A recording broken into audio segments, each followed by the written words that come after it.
Thank you very much.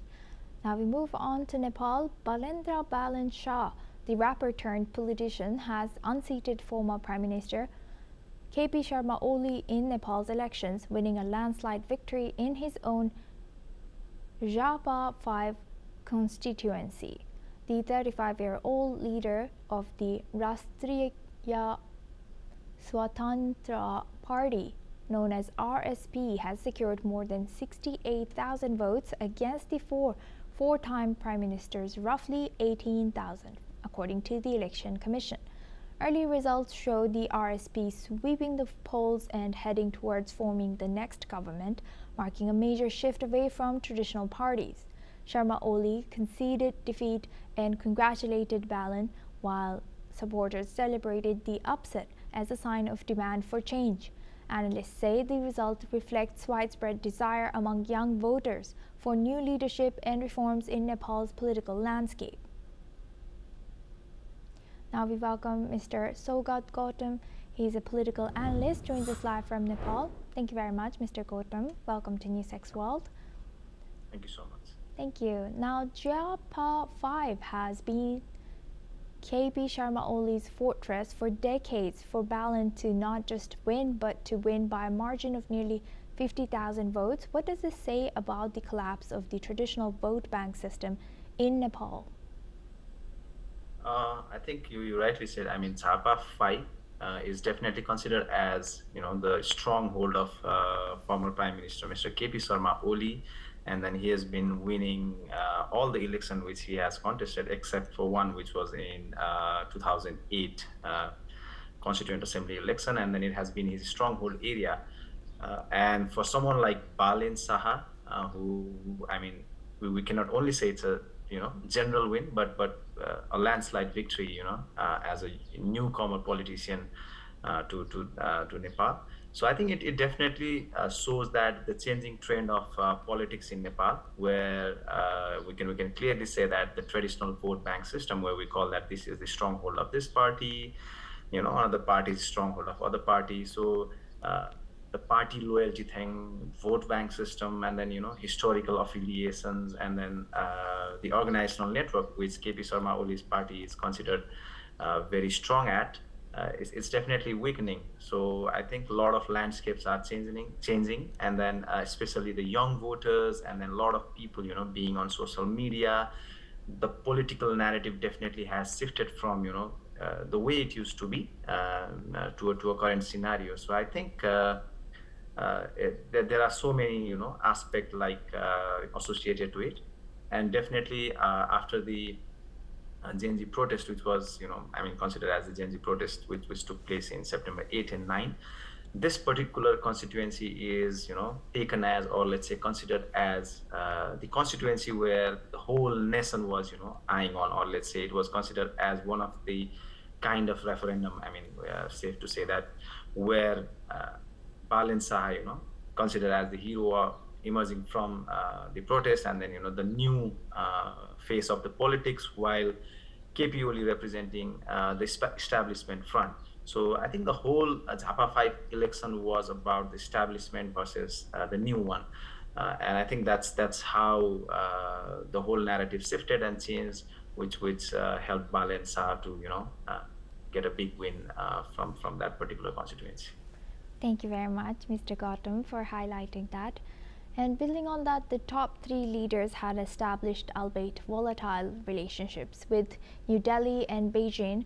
With a 35-year-old outsider at the helm, do you anticipate a period of diplomatic anxiety from Nepal's neighbors as they try to figure out balanced Nepal First doctrine?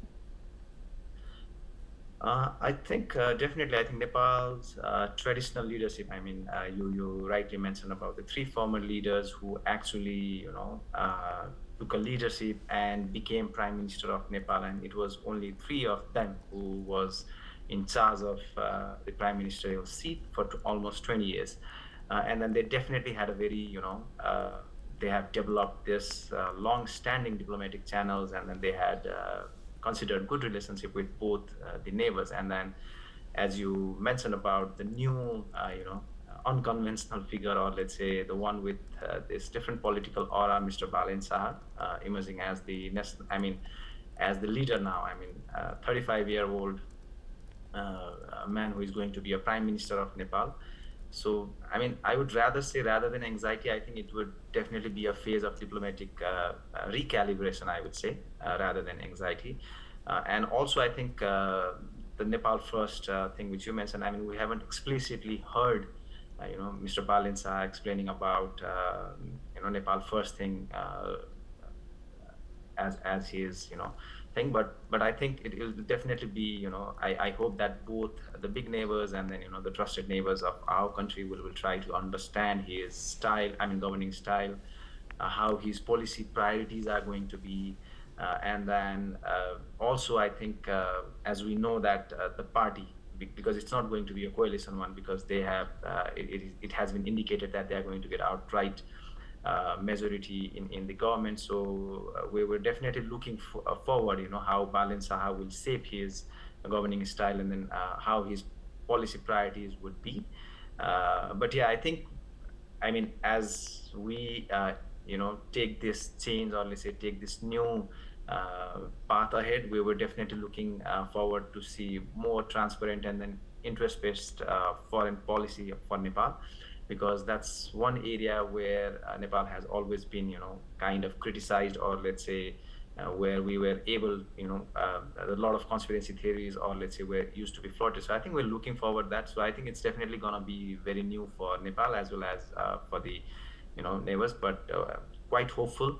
I think both the neighbors who have been always, been helpful to the new government, which have been formed for last several years. So yeah, I think we can sense, kind of scenario where there will be short adjustment period for the new government, or let's say new establishment of Nepal, and then expecting, diplomacy being very normalized based on like mutual engagement between all three countries. And lastly, if you can briefly tell us this, as the projected Prime Minister Balin is moving from a local executive role to a national legislative one, how will he balance his anti-establishment persona with the constitutional need to build consensus among various factions in the House? Yeah. I think thank you for this question also. Thank you. So as I already mentioned also, the benefit for his party is now, their party is almost sure to get the single party, majority. So the coalition stress is relatively, not there for Mr. Balendra Shah and his party. But again, I mean, as you said, we're in a system where this is Westminster system, where Prime Minister has to be, answerable to Parliament, and then there are things, very new for Balin and the whole team which he is going to lead, and then the Rastriya Swatantra Party, which has emerged victorious in this election.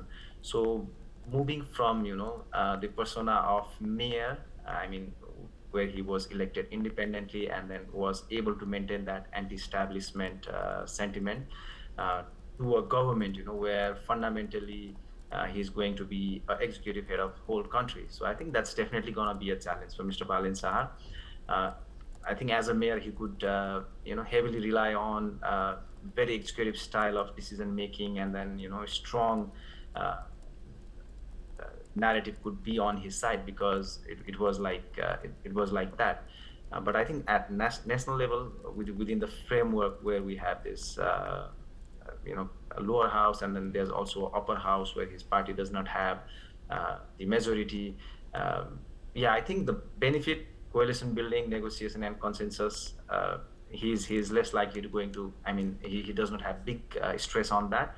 But yeah, I mean, to transfer his credibility, as an institutional leadership, is definitely gonna, be a challenging one.